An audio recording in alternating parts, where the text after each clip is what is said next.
Halo semuanya, Assalamualaikum warahmatullahi wabarakatuh. Alhamdulillah hari ini Ibu diberi kesempatan untuk menemani belajar kalian di rumah. Nah, bagaimana kabarnya hari ini? Semoga kalian semua baik-baik aja ya. Nah, Ibu ingin bertanya sama kalian, kira-kira kalian masih ingat gak ya pembelajaran tentang gaya? Atau kalian sudah pernah belajar belum tentang gaya? Hari ini kita akan belajar mengenai gaya dan penokohan dalam sebuah cerita fiksi.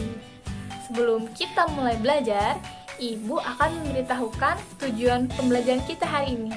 Yang pertama, yaitu kalian mampu menunjukkan, mengaitkan, menentukan, dan menampilkan pengaruh gaya terhadap benda dalam lingkungan sekitar. Dan yang kedua, kalian mampu menunjukkan, menyebutkan, mengklasifikasikan, dan menentukan watak tokoh pada sebuah cerita fiksi. Sebelum memulai pembelajaran hari ini, Ibu akan memberikan sebuah tayangan kepada kalian semua. Ibu akan memutar sebuah video dan kalian harus perhatikan dengan baik ya.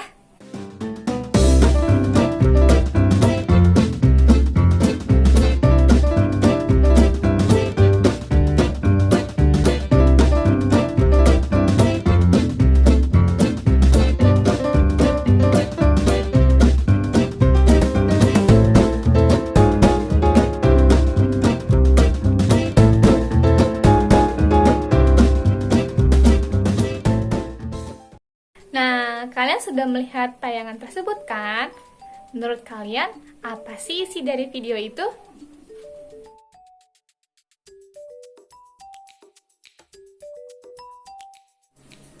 Berikut pertanyaan yang telah Ibu siapkan untuk kalian. Kalian perhatikan dan seksama ya pertanyaan-pertanyaannya. Dan jika kalian mengalami kesulitan untuk menjawab, jangan lupa bertanya pada Ibu.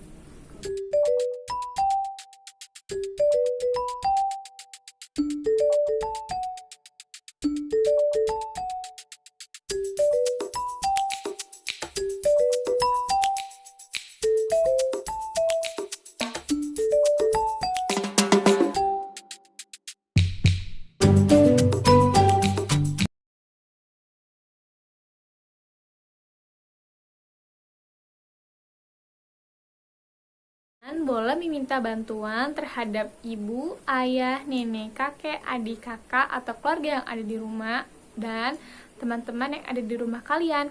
Jadi jangan sungkan untuk bertanya jika kalian mengalami kesulitan.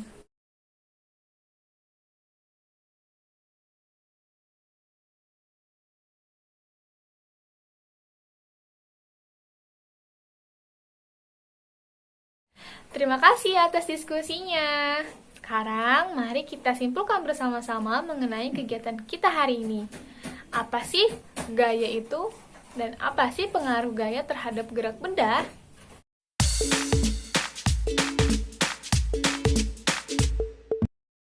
Jadi, pengaruh gaya terhadap benda adalah sebuah interaksi yang dapat menyebabkan sebuah benda mengalami perubahan gerak dan bentuk.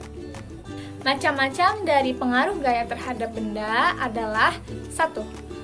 Gaya mampu mempengaruhi gerak benda. 2. Gaya mampu membuat benda bergerak menjadi diam. 3. Gaya mampu mengubah kecepatan gerak. Dan 4. Gaya mampu mengubah arah gerak benda.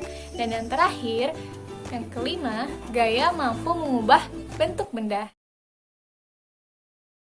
Selanjutnya, kita akan belajar tentang penokohan tokoh dalam cerita fiksi. Ibu akan memberikan sebuah cerita dan kalian baca ya, baca dengan seksama. Lalu, Ibu akan memberikan sebuah pertanyaan-pertanyaan dan kalian harus menjawabnya sesuai dengan cerita. Menurut kalian, cerita tersebut bercerita tentang apa sih? Ya, benar. Cerita tersebut bercerita tentang seorang petani yang memiliki angsa dengan telur emas. Di dalam cerita tersebut, tokoh petani diceritakan sebagai orang yang tidak sabaran, keras, jahat, dan mengeksploitasi si angsanya. Nah, menurut kalian tokoh tersebut disebut tokoh apa ya? Benar, tokoh itu disebut dengan tokoh antagonis. Apa itu tokoh antagonis? Tokoh antagonis merupakan tokoh yang bersifat jahat. Jadi petani Aesop merupakan orang yang jahat. Benar bukan? Nah, selain dari tokoh antagonis, terdapat juga tokoh protagonis. Tokoh protagonis merupakan tokoh yang sifatnya baik. Dan yang ketiga ada tokoh tritagonis. Tokoh tritagonis merupakan tokoh yang bersifat baik dan jahat. Jadi tokoh ini merupakan penengah dari tokoh antagonis dan protagonis. Oke, pembelajaran hari ini sudah selesai. Alhamdulillah kalian mengikuti dengan baik dan benar. Semoga pembelajaran hari ini dapat membuat kalian lebih paham tentang pengaruh gaya terhadap benda dan penokohan dalam sebuah cerita. Sekian video dari Ibu. Terima kasih dan wassalamualaikum warahmatullahi wabarakatuh.